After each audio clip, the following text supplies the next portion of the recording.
হতে পারে, কিন্তু আমাদের এখানে এলাকায় এইটাই নাম। আর আমরা বিলাতি আমরা বলেই ছোটো থেকেই চিনছি। আর আমার তো খুব ভালোই লাগে। তোমরা বলবে কার কার বিলাতি আমরা খেতে ভালো লাগে, ঠিক আছে। আর দেখো আমি একে একে বিলাতি আমরা খোসাগুলো সব ছাড়িয়ে নিচ্ছি। আর হ্যাঁ, বিলাতি আমরা খোসাগুলো যখন ছাড়াবে, যে টক খেতে ভালোবাসো তার কোনো ব্যাপার না, সবুজ থাকলেও হবে। আর যারা টকটা খেতে ভালোবাসো না তারা কিন্তু সবুজে যে খোসাটা, মানে খোসাটা ছাড়ানোর পর যে ভেতরে যে সবুজ সবুজ থাকবে, যেন সেই সবুজ সবুজটা যেন না থাকে, একদম সাদা সাদা করে নেবে। তারপর দেখো আমি একটা বড় একটা ছুরি নিয়েছি। ছুরিটা নিয়ে আমি এখন একে একে বিলাতি আমড়াগুলো কেটে নেবো। আর এই বিলাতি আমড়াটা এত শক্ত আমড়াটা কাটতে পারছিলাম না। দেখো আমি টানাটানি করছি তাও হচ্ছে না।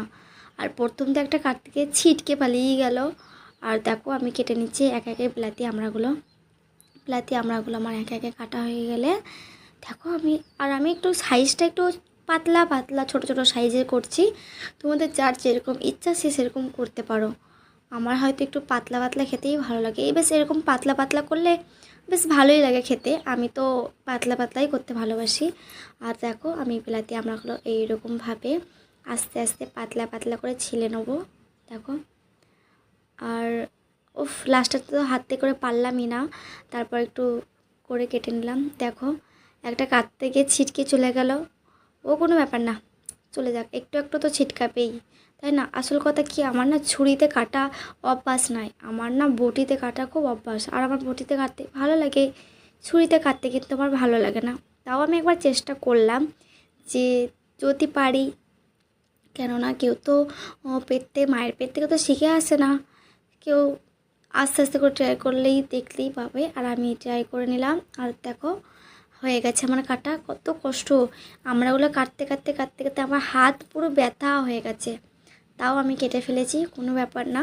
দেখো আমার আমড়াগুলো এবারে কাটা হয়ে গেছে। এরপরে হচ্ছে আমি কলা পাতায় একে একে আমড়াগুলো সব তুলে নেব। একে একে আমড়াগুলো সব আমি কলা পাতায় তুলে নেবো। আর আমি কিন্তু কলা পাতাতেই কিন্তু আমড়াগুলো সব মাখাবো। চলো কলা পাতা আমড়াগুলো তুলে নিই। আমড়াগুলো তুলে নিই, তোলা হয়ে গেছে আমার আমড়াগুলো। দেখো অনেকজন আবার কি বলো তো, নুন লঙ্কা মশলাপাতি না মাখালেও অনেকজন আবার খেতে ভালোবাসে, শুধু নুন হলেই খেতে ভালোবাসে। আর একটু মাখা চোকা মানে কি, একটু বেশ মশলাপাতি ঝাল নুন না হলে তো আমার তো ভালোই লাগে না। তাই আমি কি করছি, আমাদের গাছে না রজনীগন্ধা না, সরি ভুল হয়ে গেল, আমাদের গাছে না লেবু হয়েছিল, লেবু পাতা। লেবুটা টকটা আমি দিই না, যেহেতু আমি টক খেতে ভালোবাসি না, তার জন্য আমি পাতাটা ছিঁড়ে এনে দিয়ে দিলাম।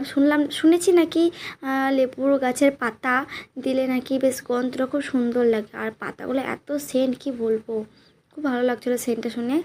আর চলো আমি মশলাগুলো একে একে মাখিয়ে নিই। আমি প্রথম দিলাম লঙ্কা, তারপর দিলাম জিরে। আর আমি কিন্তু নুন মিক্স করিনি, আমি কিন্তু করেছি বিট নুন। আমার না ভালো লাগে নুনের থেকে বিট নুনটা কিন্তু মাখা চোখাতে দিলে না বেশ টেস্টটা একটু অন্যরকম লাগে, তাই না। আর আমি বিট নুনটা দিয়েছি, তারপরে দেখো সয়া সস দিচ্ছি আমার মতন কি। আচ্ছা কেউ কি তোমরা মাখাতে কি সয়া সস দাও? আমি কিন্তু জানি না, কিন্তু আমি কিন্তু মাখা চোখা করলে না সয়া সসটা দিই, কেননা সয়া সসটা যদি কোনো কিছু মাখায় সয়া সসটা দিলে বেশ ভালো লাগবে।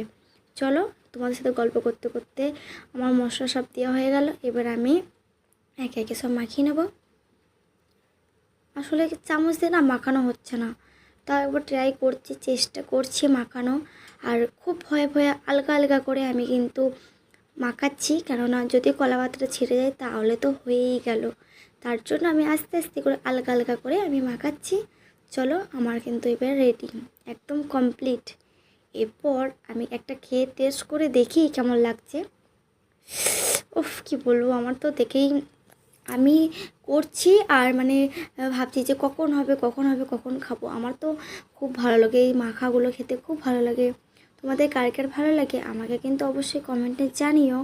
আর দেখো আমি তো মানে কি বলবো, খাচ্ছি আর বলছি খুব দারুণ হয়েছে। আমার এত ভালো লাগছে না খেতে, কি বলবো, খুব ভালো লাগছে খেতে। তোমরাও সবাই মিলে বাড়িতে এইভাবে ট্রাই করে দেখবে, খুব ভালো লাগবে।